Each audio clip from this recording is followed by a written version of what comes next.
ہمارا دل صاف ہو جائے. یہ اللہ کا برتن ہے, یہ امانت ہے, امانت. اور اللہ تعالیٰ ایسا دل مانگیں گے جیسا دل دیا تھا. جیسے بچہ پیدا ہوتا ہے نا, اس کا دل بالکل معصوم ہوتا ہے.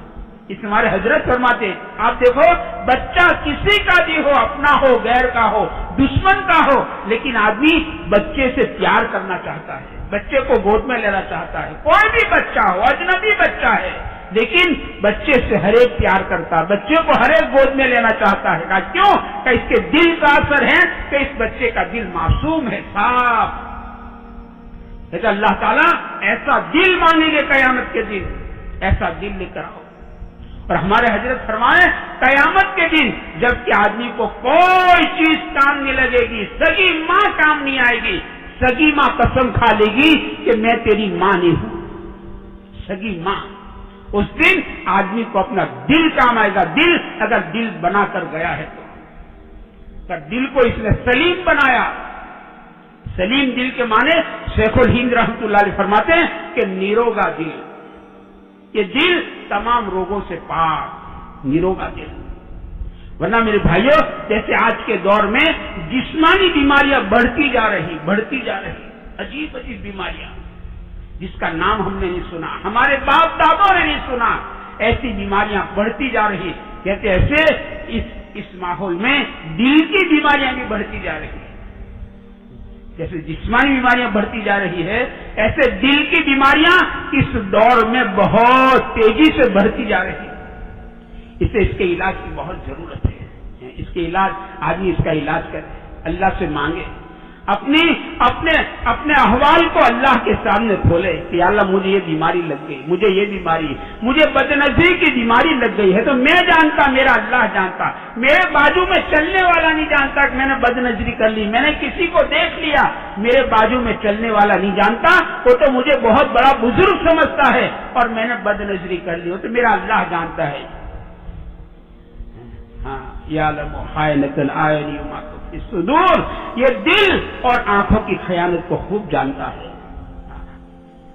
اللہ کے سامنے, اللہ مجھے بدنظری کی بیماری لگ گئی, مجھے غصہ بہت جلدی آتا ہے.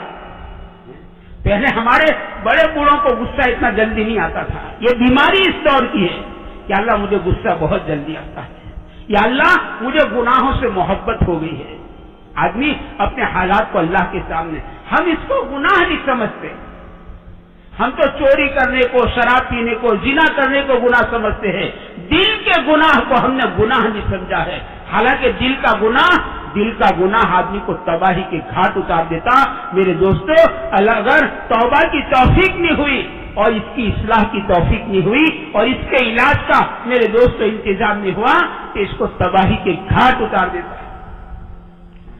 اس سے مہینہ میرے دوستو مبارک میں اپنے روزوں پر محنت کی جائے. روزہ محنت کی چیز ہے. روزہ خالی بھوکے پیاسے رہنے کا نام نہیں ہے. اس لیے آنے کتابوں میں بعض روزدار ایسے ہیں جن کو سوائے بھوکے پیاسے رہنے کے کچھ نہیں ملا. ہم اپنے روزوں پر محنت کر رہے ہیں. کتب علیکم الصیام کے معنی لکھے ہیں نا کتاب میں کہ بدن کے ہر عضو کا روزہ ہے, خالی پیٹ کا نہیں. کتب علیکم الصیام کہ یہ آنکھوں کا بھی روزہ, ہاتھ کا بھی روزہ, اور زبان کا بھی روزہ, دل دماغ کا بھی روزہ, ہاتھ کا, پیر کا. اس کو روزے پر محنت کہتے ہیں, روزہ, تاکہ اللہ کرے اس روزے کے ذریعے ہماری زندگیوں میں تقوی آ جائے. ہم روزے پر محنت کریں. ہم اس مبارک مہینے میں میرے بھائیوں قرآن کریم کی تلاوت کو بڑھائیں. بہت تھوڑے دن رہ گئے ہیں, اللہ سے مانگنے کو بڑھائیں. اللہ کی رحمت کا دریا جوش میں آتا ہے.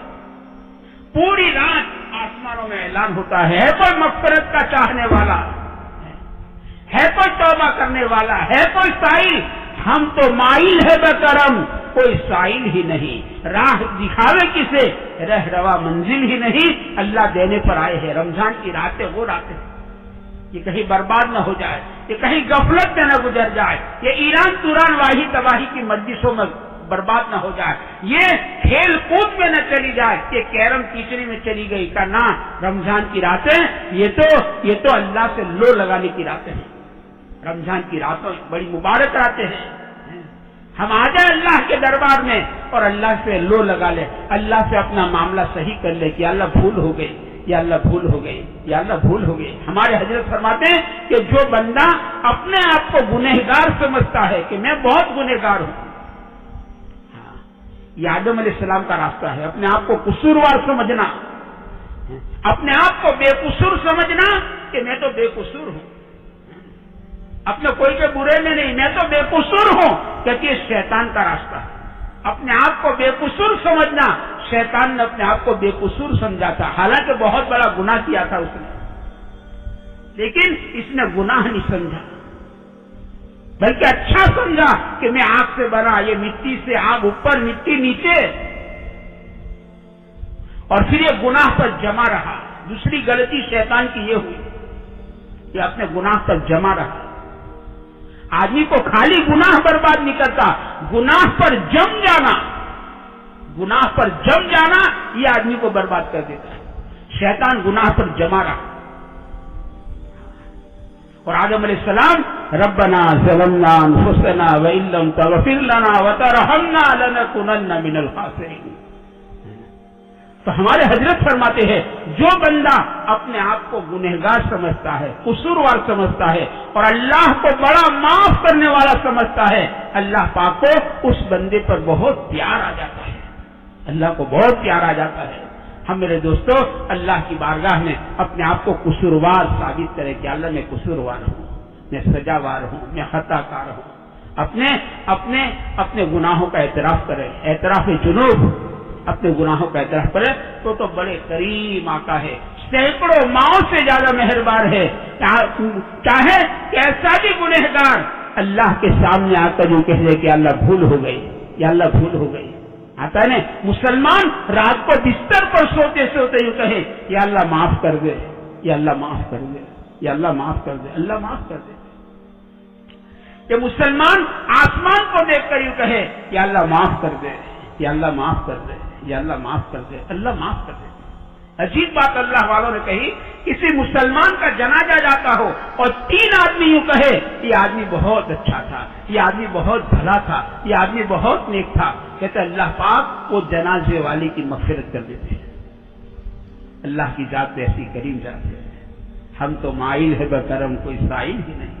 اس لیے یہ مہینہ میرے بھائیوں اللہ کی رحمتوں کو لوٹ لینے کا مہینہ ہے، اللہ تعالیٰ کے ساتھ اپنا معاملہ صحیح کر لینے کا مہینہ ہے۔